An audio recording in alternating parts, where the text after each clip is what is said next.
There's a renewed sense of hope for one community fighting to save its water and livelihoods. We followed the story for the past 2 years as the Blounts Creek grassroots effort goes up against the state of North Carolina. The Martin Marietta Company wants a quarry, but people don't like that it would pump millions of gallons of water into the creek. WNCT's Zora Stevenson spent the day in Beaufort learning about more on this lengthy court battle. This issue is something that has been in the courts for over 2 years, and community members say they aren't giving up hope to save their creek and, for some, their jobs. This is how I make a living.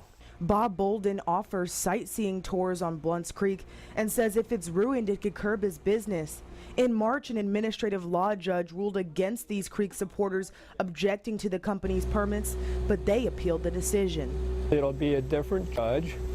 It's kicked up the ladder one rung, and hopefully we will win on some number of points. In September, state environmental officials and the creek supporters will present their case in front of Beaufort County Superior Court.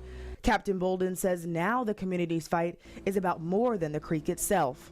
Most nonprofits, small ones, and small businesses and individuals, they're just not going to have the recourse or the money to gamble on losing, so they're hoping we'll just go away. We won't. Community members held 5Ks, barbecues, and boat rallies, raising more than $5,000 for upcoming court fees. Does any one company have the right to screw it up in less than a year? I don't think so. Captain Bob Bolden says community members will continue to try and save their creek regardless of the court's decision. In Chocowinity, Zora Stevenson, 9 on your side. We reached out to the Department of Natural Resources, but it refused to comment.